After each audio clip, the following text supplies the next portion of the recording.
Video thumbnail দেখে আপনারা বুঝতে পেরে গিয়েছেন আমরা কোন টপিকে ভিডিওটি মেক করতে যাচ্ছি। আসসালামু আলাইকুম। বাংলাদেশ কারিগরি শিক্ষা বোর্ডের যারা দ্বাদশ শ্রেণী রয়েছেন, একাদশ শ্রেণী রয়েছেন, তাদের 14 সপ্তাহের হিসাব বিজ্ঞান নীতি ও প্রয়োগ অ্যাসাইনমেন্ট আমরা সলিউশন করতে যাচ্ছি।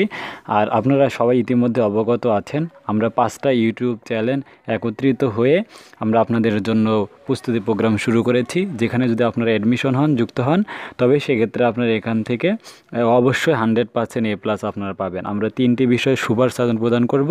এর জন্য আমাদের ক্লাস শুরু হচ্ছে 1 নভেম্বর থেকে এবং ভর্তি শুরু হচ্ছে 25 তারিখ থেকে 5 ডিসেম্বর পর্যন্ত আমাদের ভর্তি চলবে। যারা এখন আমাদের এই প্রাইভেট ব্যাচে অ্যাডমিশন করেননি তারা অবশ্যই অ্যাডমিশন হতে পারবেন।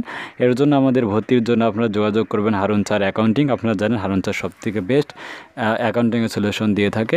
এছাড়া আমাদের এডুকেশন আপডেট বিডি থাকবে, খান এডুকেয়ার থাকবে, আমি রাজু একাডেমি থাকবে এবং আপনাদের সবার পরিচিত AMBD24 অপু ভাই আপনাদের সাথে থাকবে।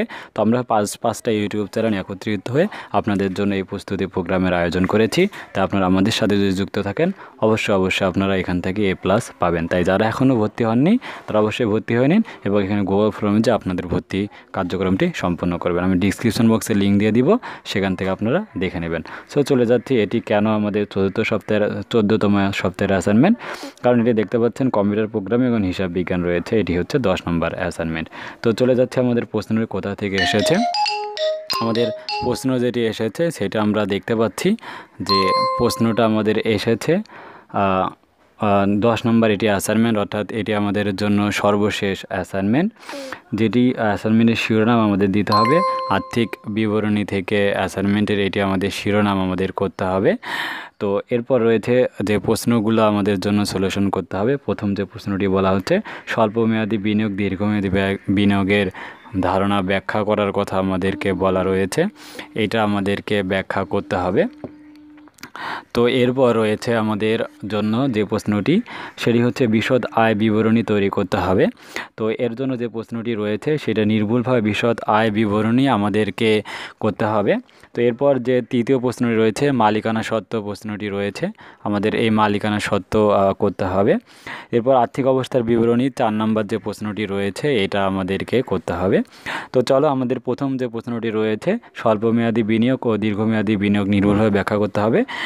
আমরা চলে যাচ্ছি আমাদের এটি প্রশ্নের জন্য। আর এই প্রশ্নটির যে গাণিতিক অংশটি রয়েছে সেটি হিসাব বিজ্ঞানের যে পার্টটি রয়েছে সেটি হারুন স্যার আমাদেরকে সলিউশন করার জন্য যুক্ত হবে। তো আমরা চলে যাচ্ছি 1 নং নির্দেশনার প্রশ্নটিতে স্বল্পমেয়াদী ও দীর্ঘমেয়াদী বিনিয়োগ প্রশ্নটার জন্য। স্বল্পমেয়াদী বিনিয়োগ হচ্ছে ব্যবসায়ের অতিরিক্ত নগদ হতে থাকলে কোম্পানির শেয়ার, ডিফেন্সার, সিকিউরিটি, সঞ্চয়পত্র, প্রাইজ বন্ড ইত্যাদি ক্রয় করা যায়। এ ধরনের বিনিয়োগকে বিপণনযোগ্য সিকিউরিটি বলা হয়। এরপর রয়েছে স্বল্পমেয়াদী বিনিয়োগ চলতি সম্পদ হিসাবে বিবেচনা করা হয়, কারণ এটি পরবর্তী হিসাবকালের মধ্যে বিক্রয় অথবা ভাঙানো যায়। সাধারণত এ ধরনের বিনিয়োগে সুদ থাকে না। তো এরপর রয়েছে দীর্ঘমেয়াদী বিনিয়োগ। আমরা এখান থেকে দীর্ঘমেয়াদী বিনিয়োগ যে পার্টটি রয়েছে সেটি লেখার চেষ্টা করেছি।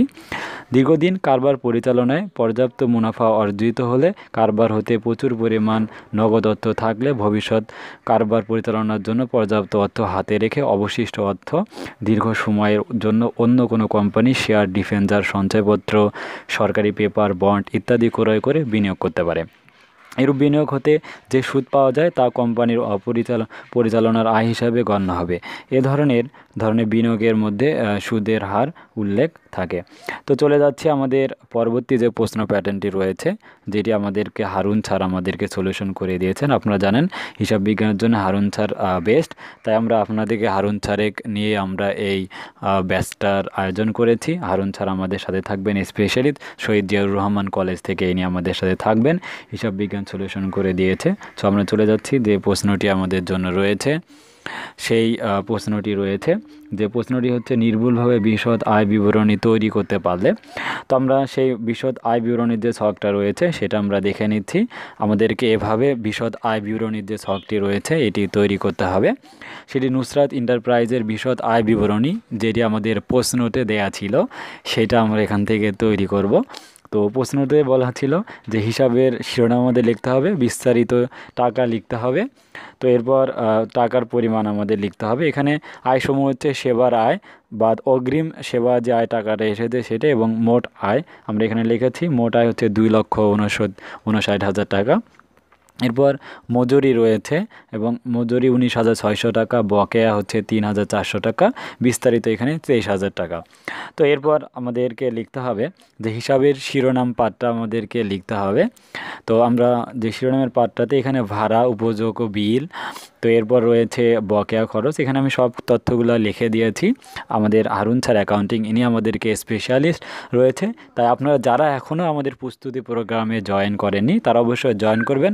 শুধুমাত্র আমরা 510 টাকা এই অনলাইন কোর্সটা করাচ্ছি। আমরা 5 জন অনলাইন টিচার মিল আপনাদের জন্য। তাই অবশ্যই কোনোভাবেই যদি আমাদের সবগুলো ক্লাস আপনি করেন এবং আমাদের সুপার সাজেশন যদি আপনি ফলো আপ করেন, তাহলে অবশ্যই আপনি এখান থেকে ইন্টারমিডিয়েটে আপনার অবশ্যই A+ আসবে। সো তাই এখনও রেজিস্ট্রেশন ফর্ম এখানে ডিসক্রিপশন বক্সে লিঙ্ক দেওয়া থাকবে, সেখান থেকে আপনি আমাদের প্রোগ্রামে জয়েন করবেন। আমরা সেখান থেকে আমাদের যে প্রাইভেট প্রোগ্রাম গ্রুপ রয়েছে সেই প্রাইভেট প্রোগ্রামের গ্রুপে আপনাদেরকে জয়েন করে দিব। সেখান থেকে আপনারা আমাদের প্রস্তুতি প্রোগ্রামের প্রাইভেট গ্রুপটা করতে পারবেন। সো চলে যাচ্ছি দ্বিতীয় প্রশ্নতে। দ্বিতীয় প্রশ্নটি ছিল মালিকানা সত্ত্ব বিবরণী তৈরি করার জন্য। তো আমি এখানে তৈরি করা রয়েছে। আপনারা এখানে যে ছকটা দেখে নিয়েছি, আপনারা এই ছকটা সুন্দরভাবে লিখবেন, তাহলে আপনাদের এই পুরো অ্যাসাইনমেন্টটা সলিউশন হবে। তো এরপর রয়েছে যে দ্বিতীয় অংশটি, সেটা আমরা চলে যাচ্ছি। তো পরের প্রশ্নটাতে আপনারা এই অংশটা দিয়ে দিচ্ছি, আপনারা এখান থেকে লিখে নেবেন। তো এরপর আমাদের যে ফাইনালি যে লাস্ট প্রশ্নটি রয়েছে সেটা হচ্ছে গণঅঙ্গার 2-এর গ নম্বর যে প্রশ্নটি, সেটা আর্থিক অবস্থার বিবরণী তৈরি করতে বলা ছিল। তাই এটি আমাদের হারুন স্যার তৈরি করে দিয়েছে। তাই আমরা এই সলিউশনটা আপনাদেরকে দেখিয়ে দিচ্ছি। তো আপনারা এভাবে ছক তৈরি করে পুরো সলিউশনটা আপনারা লেখার চেষ্টা করবেন। সো এই হচ্ছে আমাদের পুরো সলিউশনটি।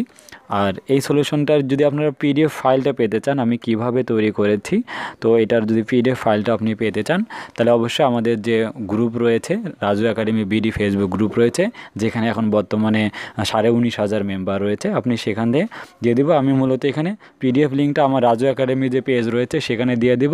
আপনি চাইলে সেখান থেকে পেজটা ডাউনলোড করে নিতে পারেন। সো এই হচ্ছে সম্পূর্ণ অ্যাসাইনমেন্টের সলিউশন। আর যারা এখনও আমাদের প্রাইভেট প্রোগ্রামে জয়েন হয়ে নেবেন, তাহলে অবশ্যই আপনারা খুব সহজেই A+ মার্ক পেয়ে যাবেন। এখানে 5 জন আমাদের টিচারের নাম্বার দেওয়া রয়েছে।